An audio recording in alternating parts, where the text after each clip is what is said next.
siguiendo el consejo sabio de las Sagradas Escrituras, las cuales nos dicen: prepárate para venir al encuentro de tu Dios. Amós 4:12. Leamos en San Juan capítulo 11 los versos 1, 3 a 5, 11 al 14 y 20 al 27. Estaba entonces enfermo uno llamado Lázaro, de Betania, la aldea de María y de Marta su hermana. Enviaron pues las hermanas para decir a Jesús: Señor, he aquí el que amas está enfermo. Oyéndolo Jesús dijo: esta enfermedad no es para muerte, sino para la gloria de Dios, para que el Hijo de Dios sea glorificado por ella. Y amaba Jesús a Marta, a su hermana y a Lázaro. Dicho esto, les dijo después Jesús: nuestro amigo Lázaro duerme, mas voy para despertarle. Dijeron entonces sus discípulos: Señor, si duerme, sanará. Pero Jesús decía esto de la muerte de Lázaro, y ellos pensaron que hablaba del reposar del sueño. Entonces Jesús les dijo claramente: Lázaro ha muerto. Entonces Marta, cuando oyó que Jesús venía, salió a encontrarle, pero María se quedó en casa. Y Marta dijo a Jesús: Señor, si hubieses estado aquí, mi hermano no habría muerto. Mas también sé ahora que todo lo que pidas a Dios, Dios te lo dará. Jesús le dijo: tu hermano resucitará. Marta le dijo: yo sé que resucitará en la resurrección, en el día postrero. Le dijo Jesús: yo soy la resurrección y la vida. El que cree en mí, aunque esté muerto, vivirá. Y todo aquel que vive y cree en mí, no morirá eternamente. ¿Crees esto? Le dijo: sí, Señor. Yo he creído que tú eres el Cristo, el Hijo de Dios, que has venido al mundo.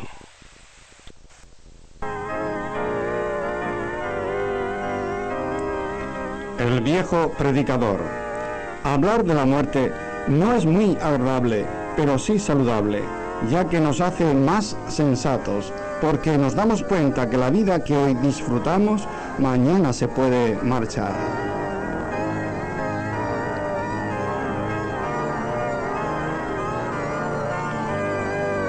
Con razón, el sabio Salomón decía: mejor es ir a la casa del luto que a la casa del banquete, porque aquello es el fin de todos los hombres, y el que vive lo pondrá en su corazón. Eclesiastés 7:2.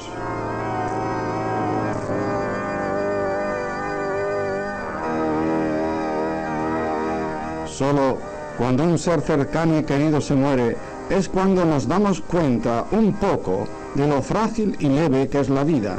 Con todo, nos tranquilizamos diciéndonos: aún me quedan muchos años por vivir.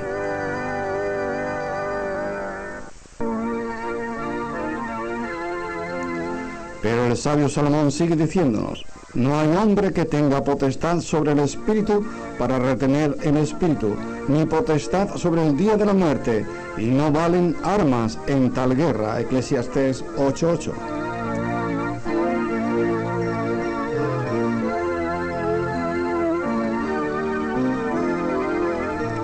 El corazón de los hijos de los hombres está lleno de mal y de insensatez durante su vida, y después de esto se va a los muertos. Aún hay esperanza para todo aquel que está entre los vivos, porque mejor es perro vivo que león muerto. Eclesiastés 9, del 3 al 4.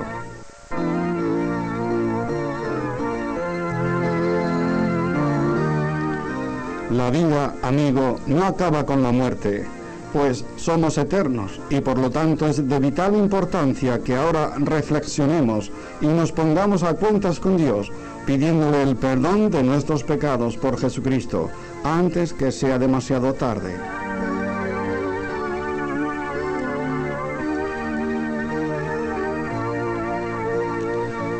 Dios todo lo hizo hermoso en su tiempo y ha puesto eternidad en el corazón de los hombres, sin que alcance el hombre a entender la obra que ha hecho Dios desde el principio hasta el fin. Eclesiastés 3:11.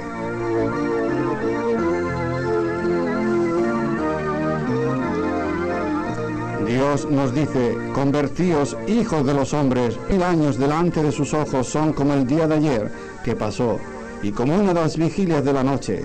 Son como sueño, como hierba que crece a la mañana. En la mañana florece y crece, a la tarde es cortada y se seca. Salmo 90, versículo 3 a 5.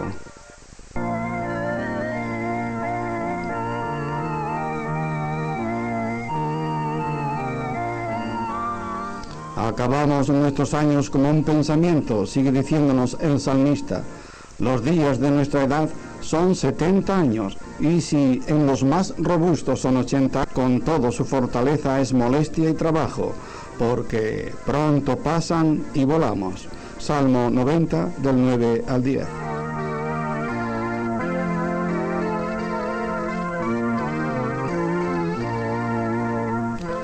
Por lo tanto, amado oyente, acuérdate de tu Creador en los días de tu juventud, antes que vengan los días malos y lleguen los años de los cuales digas, no tengo en ellos contentamiento. Eclesiastés 12:1.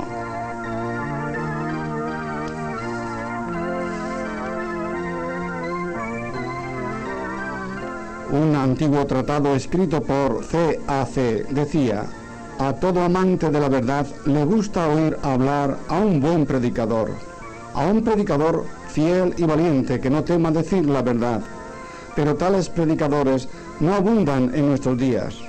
Conozco a uno que sigue predicando día tras día y año tras año con la misma fidelidad de siempre, el cual no se deja influenciar por las opiniones de nadie, ni se adapta a los tiempos cambiantes del momento. Ha predicado por mucho tiempo y en realidad es el predicador más viejo del mundo. Sin embargo, no ha disminuido la fuerza de su mensaje. Lo que dice es muy convincente y nadie se atreve a contradecirle. Con todo, no es popular, aunque tiene por parroquia al mundo entero. Visita al rico y al pobre, y todos le escuchan con respeto. Es elocuente. Mueve y despierta los sentimientos y emociones más hondas, como nadie ha podido hacerlo. Hace brotar lágrimas de ojos poco acostumbrados a llorar. Dirige la palabra al entendimiento, a la conciencia y al corazón de sus oyentes. Nadie ha podido jamás refutar sus argumentos, ni hay corazón que haya quedado del todo insensible ante la fuerza de sus sermones. Predica a la gente de toda religión y a la que no profesa ninguna, y aunque es aborrecido de la mayor parte de la humanidad, de una y otra forma se hace oír de y por todos. No es refinado ni cortés, siempre va al grano. Hasta a veces interrumpe los actos públicos y las funciones sociales, y se entremete en los placeres privados de quienes ni desean verle. Ronda las puertas del teatro y del salón de bailes, y nunca está muy lejos del bingo y de las tabernas. Entra lo mismo en el claustro del religioso que en la fábrica y la cárcel, y anda muy cerca de los drogadictos. El nombre de tal predicador se llama muerte. Del viejo predicador habrás oído tú muchos sermones. Cada periódico le dedica una o más columnas. Las tumbas le sirven de púlpito y a menudo se ve a su auditorio desfilar por la calle. Toda señal de luto recuerda una visita suya. ¿Y no es cierto, amado oyente, que a ti también se acercó alguna vez dejándote su mensaje? La partida de ese vecino, la pérdida de ese amado amigo, la solemne despedida del padre querido, el abismo terrible que quedó en tu corazón cuando la esposa amada o el niño adorado te fue arrebatado.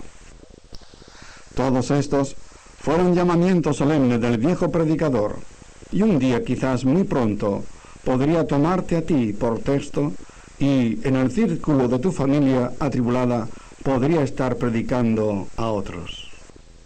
Puedes deshacerte de la Biblia, puedes despreciar sus enseñanzas, desoír sus advertencias y rechazar al Salvador en ella ofrecido. Puedes alejarte de las predicaciones del Evangelio. Si quieres, puedes apagar la radio para no seguir escuchando.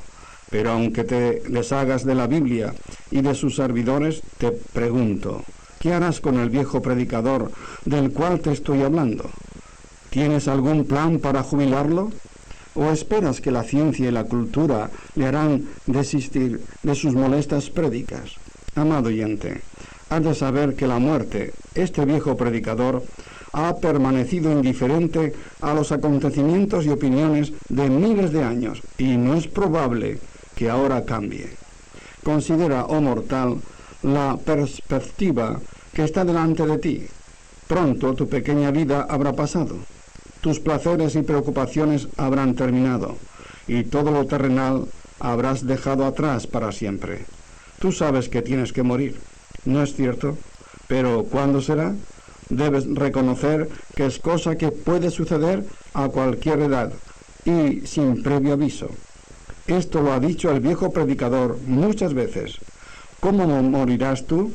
¿En qué estado de alma te hallará la muerte? Dichosos aquellos que pueden decir y afirmar con plena seguridad que, por la gracia de Dios y la fe en Jesucristo, están preparados ya para esa solemne eventualidad. Pero desgraciadamente no todos pueden decirlo. Jesús en cierta ocasión dijo a gente muy respetable de Jerusalén: en vuestro pecado moriréis. A donde yo voy, vosotros no podéis venir. Por eso os dije que moriréis en vuestros pecados, porque si no creéis que yo soy, en vuestros pecados moriréis. San Juan 8, 21 y 24. Es decir, que por la culpa de sus pecados se quedarían sin salvación. Quizás el amado oyente se pregunte: ¿y cómo podré quitar mis pecados? Seguro que no podrás hacerlo con tus obras, ni sacrificios, ni rezos, ni tampoco con luces, ni tan siquiera con tu santo de devoción, ni tu religión, ni con todas las cosas que puedas imaginar, porque nada de estas cosas murió por tus pecados, por lo tanto nada lo pueden borrar. Solo el Señor Jesucristo fue quien murió en tu lugar, y solo Él te puede y te quiere salvar, porque únicamente Él derramó su sangre por ti, y el libro santo de Dios nos dice: y la sangre de Jesucristo su Hijo nos limpia de todo pecado. Primera de San Juan 1:7.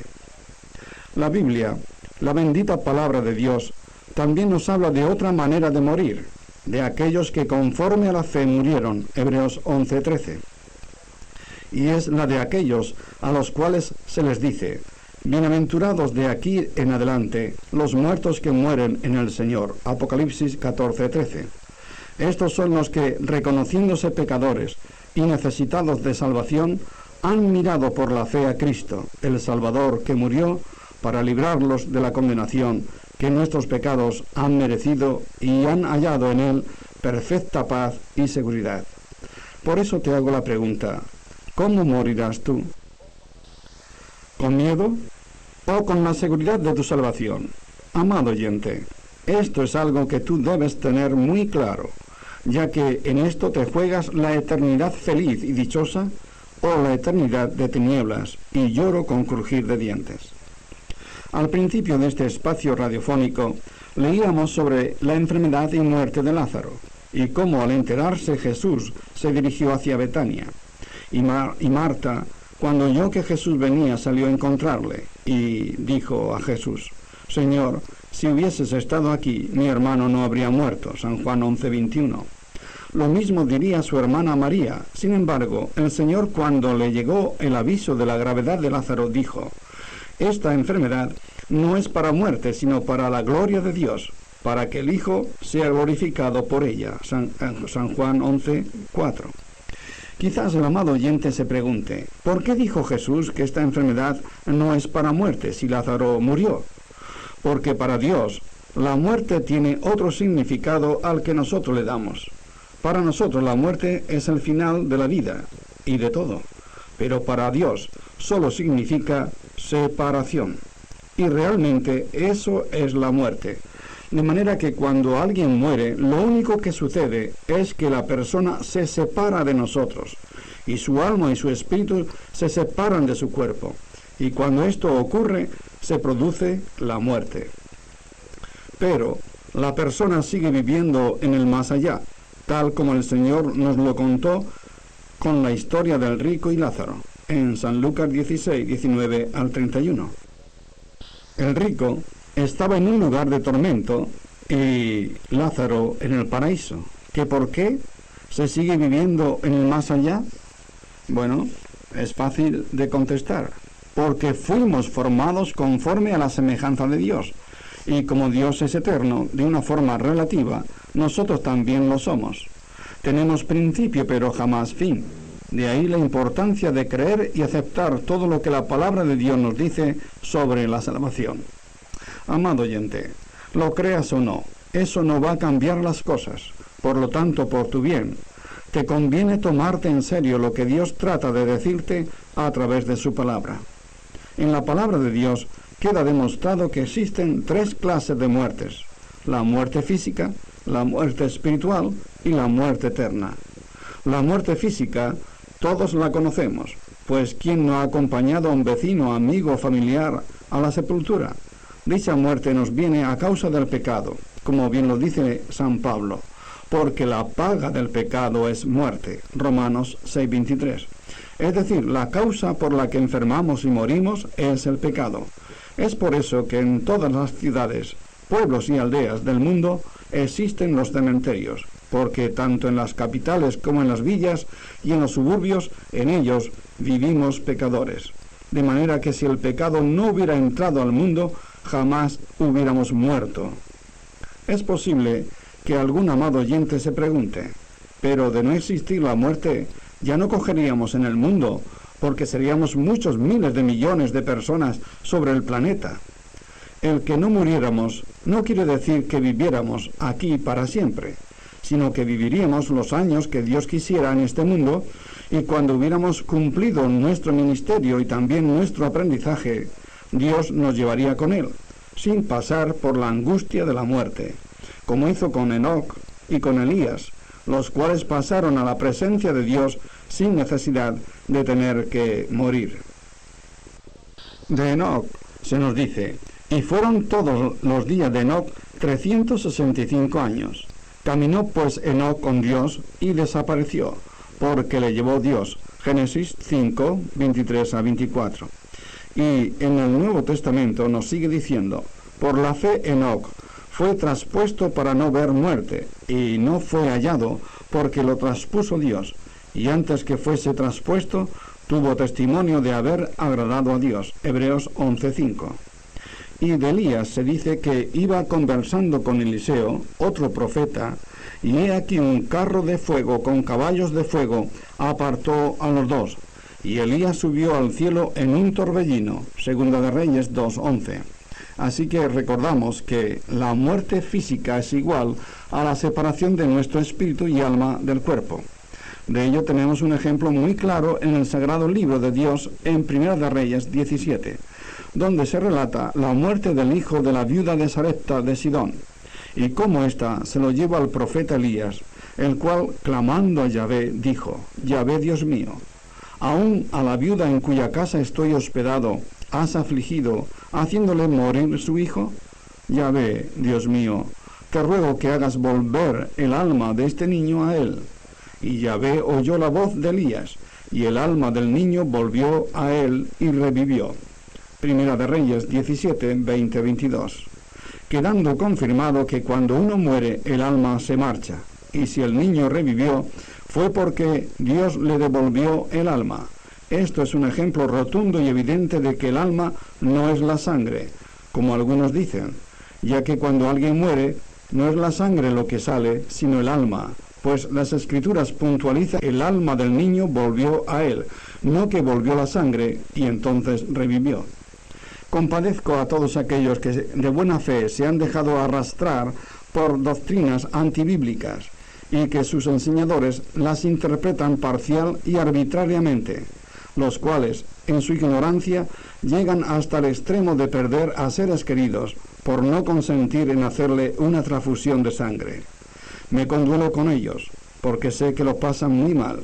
A todos ellos, desde aquí, les hago un llamado, desde lo más profundo de mi corazón, y les digo que lean solo y únicamente la palabra de Dios, y también otras traducciones de la misma, y podrán comprobar cómo Dios nunca nos condena ni nos impide que demos sangre, ni que tampoco la recibamos, sino que todo es una argucia dialéctica y pura demagogia.